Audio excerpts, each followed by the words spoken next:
I continue to build my shape and form using my titanium white and raw sienna mixture. This paint is going on actually pretty thick, and again, I'm dabbing and creating texture. At this stage, I felt the painting needed a little shot of warmth. I mixed a color consisting of titanium white, needle green, and burnt sienna.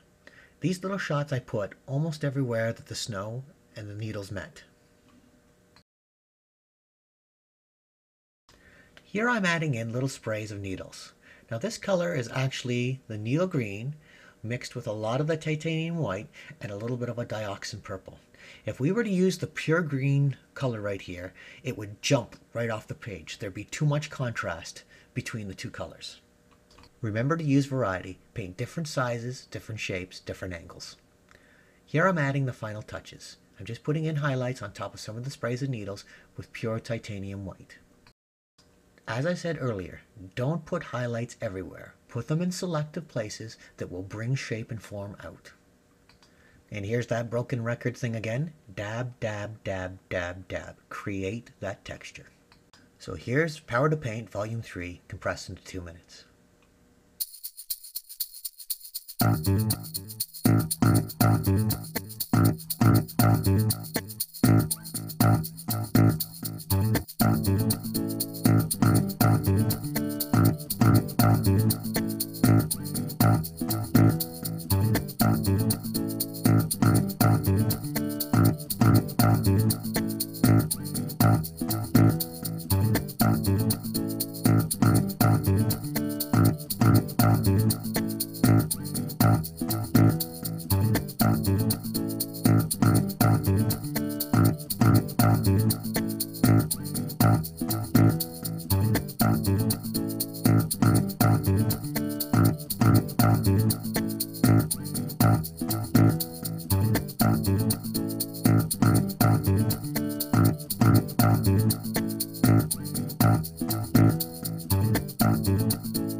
So here's the finished piece, Winter Perch, black-capped chickadee. I really liked how this little guy turned out.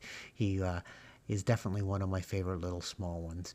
I liked them so much that I ended up doing a little cardinal that was very similar and ended up reproducing them as a matching set. I hope you learned lots in this episode. I look forward to working with you guys again, and until then, remember, keep painting and having fun doing it.